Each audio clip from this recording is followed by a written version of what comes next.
Hey guys, Tanner Larson here, and I wanted to continue on this topic of recurring revenue, recurring income, continuity that I kind of been talking about in the last few videos. So let me define it real quick in terms of what I'm talking about. When I say recurring revenue, I'm talking about predictable, repeat billing, repeat income that's coming in on a monthly, bi-monthly, quarterly, annual basis, some kind of a subscription where a customer signs up and then they agree to pay you on a ongoing basis. Okay, it's kind of it's always been a big deal in some of the other industries, and obviously software and things like that. We all pay for continuity. We're all members of continuity programs. Netflix, Amazon Prime is one. It's an annual one. There's all kinds of them out there, but e-commerce businesses typically ignore them, but they're so critical to an e-commerce business that I wanted to kind of make a video specifically about why recurring revenue. And the big thing is that e-com businesses are traditionally rather cash poor. Okay, e-commerce, while it is online, it doesn't have the same overhead costs of a brick and mortar store. You still have inventory, you have advertising, you do have employee costs or your own salary, you have taxes, you have all kinds of stuff. It is not unusual for a $1 million+ a month e-commerce business to have less than $20,000 in the bank because they're cash poor.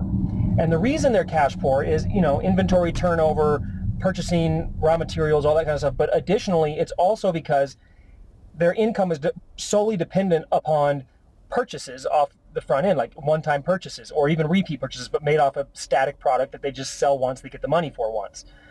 And they have to start at zero every single month. And it sucks to be cash poor. I mean, nobody likes to be cash poor. But when you build in recurring revenue and you make it a focal point of your business, it gives you the ability to have that baseline stable cash flow that comes in, typically it's on a monthly basis, so that it comes in month after month after month, and it continues to grow. So that makes you able to better, have a better cash flow, for one. It also makes you more bubble tolerant and resistant to, economic conditions, whether that's a recession or a change in your industry or, algorithm changes with Facebook or with Google or things like that, because you always have that baseline income. And it continues to grow as long as you keep adding people to your continuity program at a rate faster than you're losing people, which isn't very hard to do. Then that income is going to keep compounding over time. And the more you focus on it, the more it's going to grow. So businesses and revenue are not created equal. That's something that people don't really understand. So yes, $1 in sales is $1 in sales, but in terms of predictability of how regularly you can get that same dollar, a dollar that is predictable is much more valuable than a dollar that's not predictable. Okay? And what I mean by that is, let's look at two businesses. Okay, they both do $500,000 a month. Business one, $500,000 a month in sales. No recurring income. So when month two starts, they made $500,000 last month, but this month they start over trying to rebuild that, just back to that same point that they were at. There's no compounding, there's no momentum building, there's no, building blocks in place. It's literally starting over every month. Now business number two has 50% of its income in continuity, and the rest of it is their regular sales.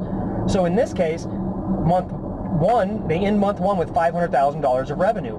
At the end of month one, they had $500K, and they have half their money in recurring revenue. So at the start of month two, they already start the month off at $250,000 worth of recurring revenue.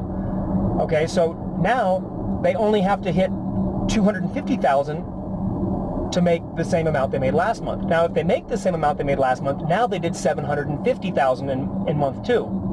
And if they had that same 50% growth in continuity, that would mean they would start over on month three with $500,000 in continuity.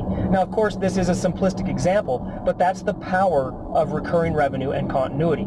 And it's why it's so important that you build it into your e-commerce business. So with that, I want to leave you with that little thought. I want you to start thinking about how you can build continuity into your business. I'll see you later.